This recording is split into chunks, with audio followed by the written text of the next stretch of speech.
Old man, you pay up right now, or tonight we burn this whole place down. That sentence cut through the calm air of the small diner like a blade. Elias Grant, 63 years old, stood behind the counter as he did every day, but the bikers had no idea they were threatening the wrong man.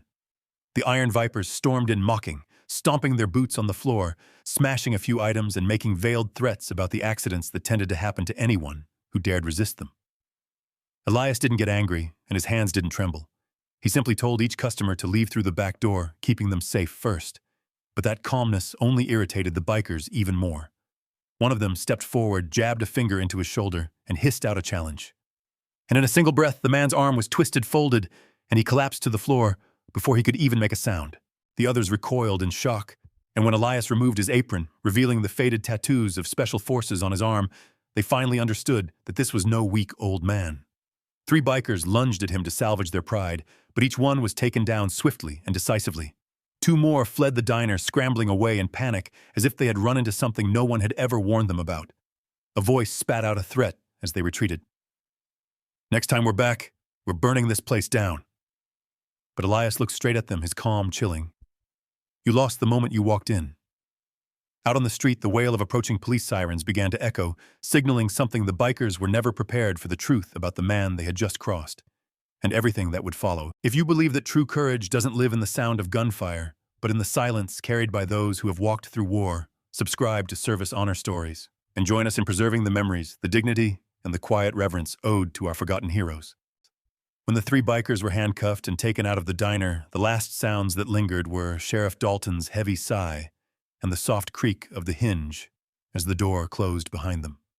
The air inside Elias Grant's small diner sank into a silence as heavy as ashes after a fire. Shattered glass still lay across the floor, catching faint silver glints of light, and the burnt smell from the overturned chair had yet to fade. Elias stood in the middle of it all, motionless, as if his body had long grown familiar with destruction. Only his eyes revealed the truth no one else could hear. He wasn't angry, he was observing, remembering, measuring something inside himself.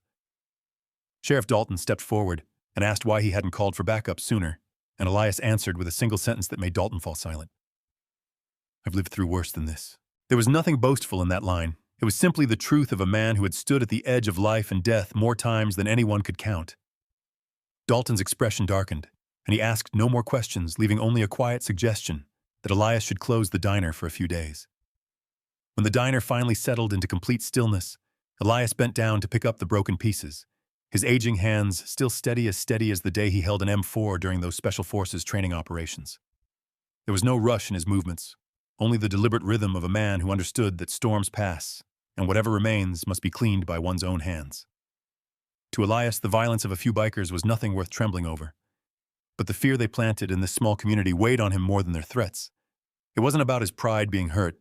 It was the knowledge that someone weaker would suffer next if he didn't stand in the way. When the floor was clean enough to walk without danger, Elias locked the front door and climbed the stairs to his small room above the diner. The room had nothing special. An old bed, a wooden table, and a box faded by time. He opened the box with the gentleness of a man handling the soul of his entire lifetime. His Special Forces uniform lay neatly folded inside the cuffs worn thin by years of training in dust and wind. Beside it were medals unit patches, the half-faded letters of 5th Special Forces Group, and a scratched dog tag dulled by age. Elias placed his hand on the items as if touching the memories of the men he once led, 19-year-old soldiers crawling through cold mud, the fierce eyes of young recruits learning to survive, the rare laughter shared in the harshness of combat. Everything returned at once, but not chaotically. They came like a familiar current, reminding him who he had been, and of all the moments when a single decision of his meant another man lived one more day. The silence in the room settled on him like the dust of time, sometimes thin, sometimes heavy, but always present. Elias drew a deep breath and recognized a feeling he didn't want to admit. The peace of the past 15 years had been shaken awake. This small diner had been his shelter from the shouts of training grounds, from casualty notifications, from the crushing responsibility that the rank of sergeant major once placed on his shoulders. But tonight, when the Iron Vipers barged in with the arrogance of men who had never seen war, Elias understood that his peace was no longer intact. He sat on the edge of the bed, gripping the dog tag in his hand. The silence was no longer gentle. It had become a warning that worse things lay ahead. Elias harbored no illusions. Those bikers would return, and next time they would come in greater numbers, more reckless. Not because they needed money, but because they felt humiliated by an old man they thought was weak. The ego of criminals is always fragile, but difficult to control. Elias knew that well. For 20 years. He had taught young soldiers how to read the nature of an enemy. And tonight he had seen something no one else noticed. The Iron Vipers would return, not merely to take revenge, but to prove a warped version of power they believed they held. And if they returned, the town would suffer in his place. Elias exhaled, placed the uniform back into the box, but did not close the lid. He remained seated for a few more minutes, staring into the dim corner of the room, as if speaking silently to himself. He didn't want to become the man he once was, but he knew that responsibility had never truly left him. The soldiers he trained still called him by a title that carried weight: teacher. And a teacher never allows evil the chance to take root in the place he calls home. And in that very moment of stillness, from the small street below, whispers began to spread, whispers that would lead to the public humiliation Elias would face the very next day. The news of the altercation spread across the town faster than anything Elias expected. When he stepped down to open the diner in the morning, eyes were already following him from the sidewalk. Someone leaned toward another, whispering, "He should just pay them and keep things quiet." The voice low but loud enough for him to hear. Someone else let out a mocking snort, speaking with a tone halfway between ridicule and pity. "That old man's showing off. He's going to get taught a real lesson soon." The words didn't wound Elias, but they settled on his shoulders like a slab of stone. People didn't understand what had happened, and they had no reason to believe he could stand firm against a violent gang that had terrorized this town for years. A few shop owners who had once paid protection money peeked at him from behind their doors. Their eyes held both fear and gratitude, as if they wanted to thank him for standing up, but also blame him for possibly making things worse. No one said it out loud, but Elias could read their unspoken fear: because of you, they'll come back. And next time, they won't come for just you.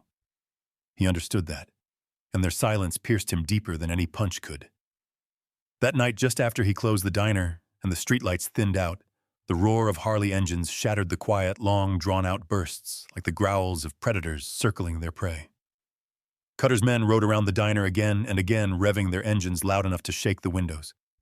Their jeers cut through the dark. "Let's see how long the old hero lasts." The insults hurled into the night were sharp as blades slicing into wounds. Elias had spent years trying not to reopen. Inside, Elias stood with one hand resting on the worn wooden counter. Each laugh from the bikers dragged him back into memories he did not want to revisit: thick forests at night where he and his team waited for orders in absolute silence. The young soldiers he trained, barely 19, who fell in battles no one would ever hear about. The shouts in the night during raids he had never told a soul. These memories followed him like a shadow, not to frighten him, but to remind him he had witnessed horrors far greater than the noise of a petty gang. But instead of anger or fear, Elias simply reached for a cloth and began wiping the counter. Slow, steady, like a ritual of holding on to his dignity. To him, calmness was not weakness, it was discipline. A discipline he once used to teach young soldiers how to survive. He didn't respond to the shouts outside because he knew the silence of someone who has walked through war can be stronger than any threat. The bikers kept circling their engines, ripping the night apart. But Elias remained where he was, wiping the counter he had known for years, listening to every echo beating against this town's quiet sorrow. There was no rage inside him, only a quiet question. How many people would be dragged into this? And how long would the town's fear be allowed to grow? When the engines finally faded into the distance, Elias hung the cloth back on its hook, locked the diner door, and paused on the front step. The cold wind brushed across his face, carrying the metallic scent of an unease tightening through the town by the hour. He knew the humiliation tonight wasn't aimed only at him. It was a message to every small, vulnerable soul in this community. And if no one stood up, this place would eventually be crushed under the boots of men drunk on their own imagined power. In the dark, Elias whispered to himself, or perhaps to the comrades he had lost, "I won't let this continue." The words were quiet, but they carried the weight of a lifetime in uniform. He stepped back inside, turned off the lights, but his heart could not extinguish a single flicker of worry. Deep down, he knew tonight's humiliation was only the beginning of something bigger, darker, and far more dangerous. And just as he sensed by the next morning, everything began to escalate in ways the town could never have prepared for. The next morning, Sheriff Dalton came to Elias's diner with a face drawn tight as a pulled wire. He stood right at the door, his voice low but threaded with unmistakable worry. "Cutter is gathering his men at the warehouse on the west side," he said. Nearly 20 bikers. They're saying they're going to teach this place who really runs things tonight. Elias stayed silent for a few seconds, looking only at his hands that had once guided young soldiers through the darkest nights of war. Sheriff Dalton exhaled heavily and added, "You should close the diner for a few days. Leave town if you have to. This isn't worth risking your life over." But Elias answered with a line that made Dalton fall completely silent. "If I run, everyone else will suffer even more." There are short sentences whose weight is heavier than entire campaigns. Elias didn't say it to sound heroic. He said it because he understood the nature of cruelty. The more you give it room, the more it spreads. And he had seen too much of that during 20 years in places where a moment of fear could cost everything. After Dalton left, Elias stepped inside and sat down on the old wooden chair. He picked up his phone, opened his contacts, and stared at names he hadn't called in years. Names tied to the red dust of Afghanistan, to grueling training sessions at Fort Bragg, to grateful handshakes after each mission completed. Without hesitation, he dialed the first number. "Grant here," he said. On the other end, the veteran needed no explanation, only the voice. "I'm coming," he replied. The second call was the same. The third call, no different. Messages reading "on my way" appeared one after another like distant footsteps steadily approaching. The messages spread like wildfire through the veteran community, through the men Elias had trained, through those he had pulled back from the edge of death. They didn't need details. They only needed to know their teacher needed someone to stand beside him. And the bond of brotherhood, once built with oaths and blood, never fades. By afternoon, the entire mood of the town seemed to shift. Fewer people walked the streets, but their eyes told a different story. A few shop owners who had long been extorted stepped into Elias's diner, standing quietly at the counter without saying a word. They set down their half-finished cups of coffee, then turned toward him, with eyes full of fear, but lit with something shaped like resolve. One murmured, "Mr. Grant. Yesterday you did what we never dared to do." Another added, "If you're staying, we're staying too." They were not warriors. They were just people who had grown exhausted from living in fear for far too long. Elias nodded. He made no promises. He simply listened to each of their words, as if tuning into the heartbeat of a community slowly waking up from years of resignation. A few more people walked in, the owner of the small grocery store, the man from the auto garage, the elderly woman who ran the used bookshop. None carried weapons. They carried only the simple courage of ordinary lives. But to Elias that meant more than any rifle he'd ever held. Toward dusk, Elias heard slow rolling engines approaching the diner. He stepped outside and saw an old pickup truck pull in. From the driver's seat emerged a man with a familiar stride. Carlos Ramirez, one of the soldiers Elias had once trained in urban combat. Carlos pulled him into a firm, brief hug and said, "You call, and I'm here." Right behind him, 2 more trucks arrived. Then 3 more. Veterans from different states, from scattered lives, all converging on the same place because of one man. In each of their eyes lived a silent vow they would not let their teacher stand alone. Elias stood among them, not with tears, but with gratitude etched plainly on his face, gratitude he rarely let anyone see. He didn't need to explain anything. Their presence alone was enough for the town to realize that those who once protected this country still quietly protect one another and protect the vulnerable. In the midst of this escalation, the town no longer felt small. It was beginning to resemble a community, reclaiming its voice, its self-respect, its belief that evil had no right to reign here. And when night finally settled, what happened next would make the entire town stand frozen in a moment of realization, a moment in which they understood a truth they had never imagined. The afternoon sky turned gray as the roaring engines of the Iron Vipers approached a deliberate display of challenge. Nearly 20 motorcycles lined up in a half circle in front of Elias Grant's small diner. Tattooed faces, arrogant eyes, mocking laughter, everything blended into the kind of pressure they believed was enough to break anyone. One biker stepped forward, pointed at the diner sign, and said in a threatening tone, "We're here to see how long the old man can keep breathing." Elias didn't step back. He walked to the doorway and stood upright, as if no storm in this world could shake him. No tremor, no excuses. Before him was a pack of wolves baring their teeth. But in his eyes there was no fear, only the steady calm of a man who understood the darkness in people far better than they understood themselves. A loud laugh from the bikers rose up as if to reinforce the strength of their numbers. But before they could take another step, another sound emerged from behind Elias, a deep, steady rhythm of footsteps. No one needed introductions. Just the way they approached was enough to show they came from a different world. One by one, men appeared behind Elias. Some wore old jackets faded by time. Some bore the insignias of divisions they had once fought under. Some carried scars on their arms no doctor could ever truly mend. And all of them shared one thing: they were veterans. Elias Grant had trained, guided, and kept alive when they had been too young to understand what real courage was. The atmosphere shifted instantly. The arrogance in the bikers' eyes began to crack. They looked around as if unable to believe what was unfolding in front of them. Elias still stood there, but he no longer stood alone. From the back stepped a tall man with graying hair. His slow, steady steps carried the confidence of someone who had lived his entire life by the standards of honor. It was Master Sergeant Owen Tate, the young soldier Elias had trained at Fort Bragg in the summer of 1997. Back then, Owen had been only 20, hot-headed and impulsive, but Elias had shaped him into a real warrior. Now, nearly 30 years later, Owen had returned not as a soldier, but as a man bearing the responsibility of repaying the teacher who had taught him how to stand firm. Owen stopped in front of Elias, stood at attention, and his deep voice rang with the strength of steel. "Sergeant Major Grant, we stand with you." The final 6 words were enough to send a chill through everyone in town, for they were the promise of men who knew the true cost of freedom. That sentence sliced through the Iron Viper's arrogance like a blade. The men who believed themselves untouchable suddenly realized something they had never considered: the man they thought was an easy target was actually the center of an entire generation of brave soldiers, men who understood discipline, honor, and the vow to never abandon their own.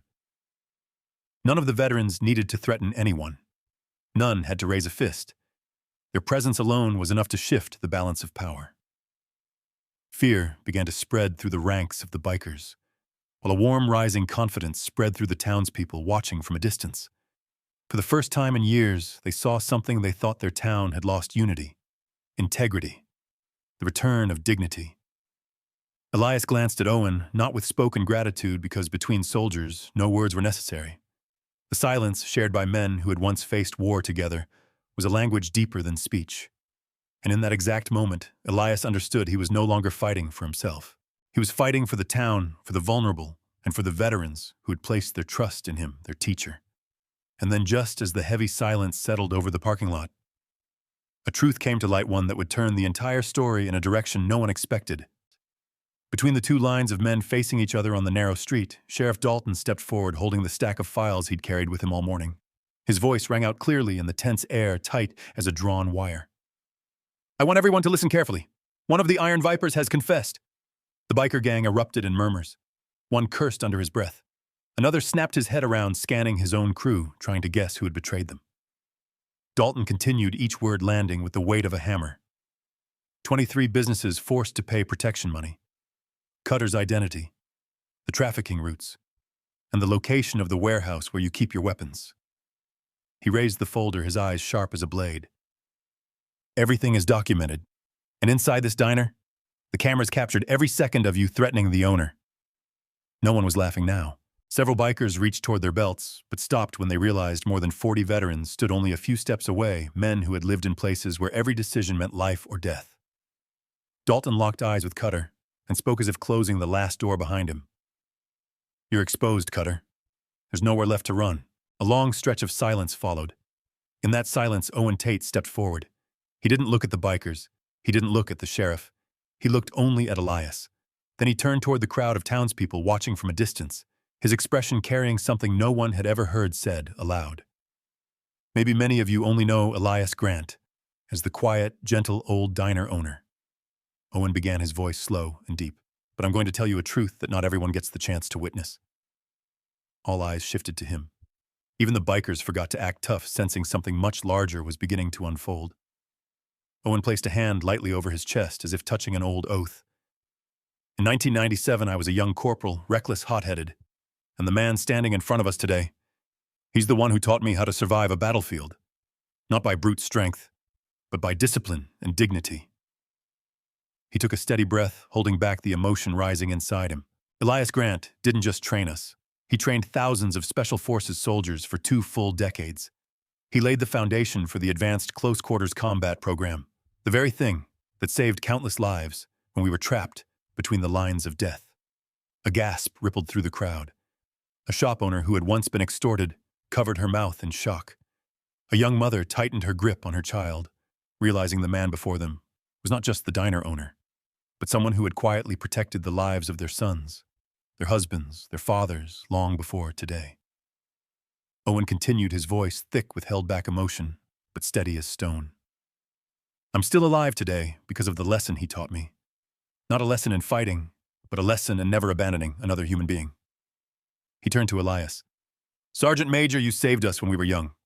Today, it's our turn to stand behind you. The other veterans nodded. One murmured, ooh. You taught me how to stay calm when we were surrounded. Another said softly, you taught me to put the lives of civilians above my own. A third touched his unit insignia. And you taught me that a soldier may leave the service, but honor never does. Those words lifted the fog from the air, leaving only the truth. Elias Grant was not a man who needed protection. He was the reason so many men had survived to return home. The entire town looked at him differently now. Respect, not loud, not forced, but deep enough to silence even the hardest of the Iron Vipers. Cutter tried to speak, though his voice quivered. All of this, it's just history. Soldiers don't have anything to do with what's happening today. Owen turned back, eyes sharp as steel. Oh, it matters. Because today you chose to threaten a man we owe our lives to. And for us, gratitude is something that never fades. No one mentioned fighting. No one talked about violence. But those words alone made it clear power had left the bikers long ago. The town was no longer afraid. The businesses were no longer silent. And the men who had once endured war no longer stood alone. In that moment, as Cutter began to feel the weight of his isolation, the story reached the point where justice had no choice but to step in whether he wanted it or not. Surrounded by dozens of eyes closing in on him, Cutter looked like a cornered animal still trying to pretend he wasn't trapped. His jaw clenched, desperate to salvage whatever scraps of authority he had left. You ruined everything we built, he growled, bitterness and fear tangled in his voice. The bikers behind him exchanged uneasy glances. Even they seemed surprised by how weak that accusation sounded. Elias stood still, his aged hands loosely clasped in front of him. He wasn't angry. He wasn't judging. His voice carried only the honesty of a man who had lived long enough to understand the cost of every mistake. You didn't build anything, he said, each word calm and clear as still water. You preyed on people, on those who couldn't defend themselves. That isn't building. That's destruction.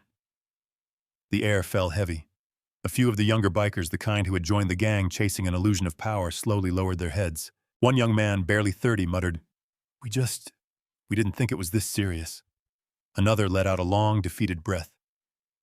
Shoulders collapsing under months, maybe years of misdirection and guilt. They weren't looking at Cutter anymore.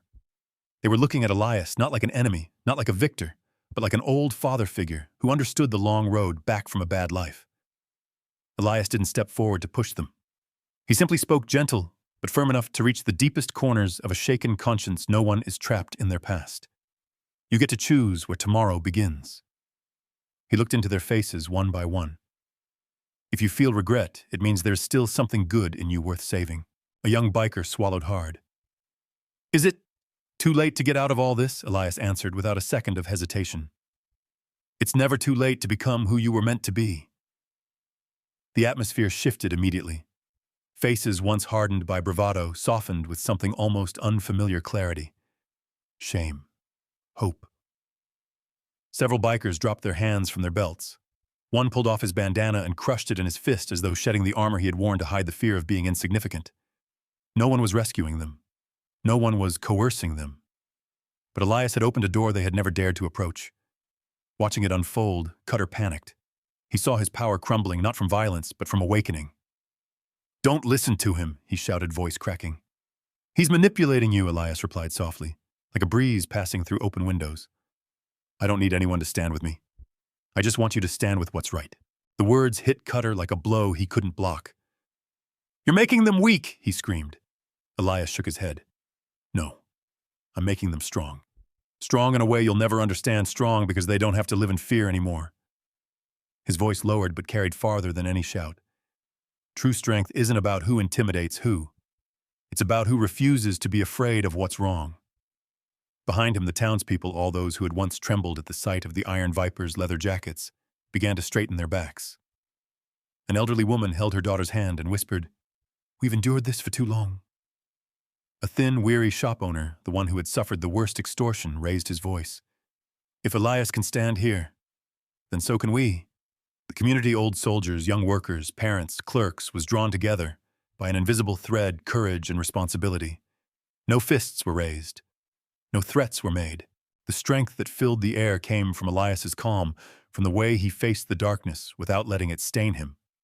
Cutter stepped back, shrinking in the middle of a town reclaiming its dignity. He was no longer the man in control. He was simply the last one refusing to see the truth. When one person stands up, a whole community will never bow again. And in that moment, when every position had shifted and every mask had fallen, the story reached the point where justice was ready to take its rightful place. The storm passed, but what it left behind in Ridgemont wasn't fear, it was an awakening. The iron vipers fell apart within days once the truth came to light. The businesses that once braced themselves at the sound of a motorcycle engine no longer flinched. Word spread into neighboring counties, stirring attention from small communities that had quietly endured injustice for years. A movement began to breathe, ordinary people standing up for the places they lived, not with violence, but with unity and trust. Owen Tate, the same man who had saluted Elias in the middle of that chaotic crowd, took the first steps toward something new. They called it the Ridgemont Veterans Network, an informal group of former service members helping local shops, offering basic security guidance, mentoring younger veterans searching for work, and reconnecting them with society. Men and women who once wore the uniform found renewed purpose in protecting their community. "We're not rebuilding a combat unit," Owen said during the first meeting. "We're just continuing what we've always done, standing where the darkness slips in the easiest." Elias heard about all of this from behind the kitchen counter of his diner. He wasn't the leader. He didn't manage the network. He didn't accept any title. But everyone knew that without him, none of it would have begun. People lingered longer at his diner these days, not only for breakfast, but for the small stories, the quiet advice, or simply to catch a glimpse of the man who had proven that peace is never something you receive. Peace is something someone protects. Life slowly settled back into its familiar rhythm. Elias didn't act proud, and he didn't consider anything he'd done extraordinary. He wiped down tables, brewed coffee, straightened the chalkboard menu that always tilted in the wind. He looked exactly as he had before the storm, calm, steady, humble, as if everything that happened were no more than a passing night of heavy rain. But those who understood knew the town had changed because of him. One morning, a young veteran fresh out of Afghanistan came in after his workout. He watched Elias for a moment before asking, "How did you know standing up like that would work?" His voice wasn't curious. It was searching for a reason to keep going in his own life. Elias smiled the quiet smile of a man who had seen too much to cling to pride. "I didn't know," he said, his old eyes steady. "I only knew that service never ends. It just changes shape." The young veteran nodded, as if a weight he had carried for years finally slipped off his shoulders. Sometimes all someone needs is for one person ahead of them to say it out loud. From that day forward, Elias's diner wasn't just the place with the cheapest coffee in town. It became a meeting point for stories worth remembering. A reminder that an ordinary person can make extraordinary change simply by refusing to turn away from what is right. The old military patches pinned on the wall were no longer lonely relics. They were reminders that those who once fought for their country were still fighting for decency in everyday life. Ridgemont gradually became an example to other towns.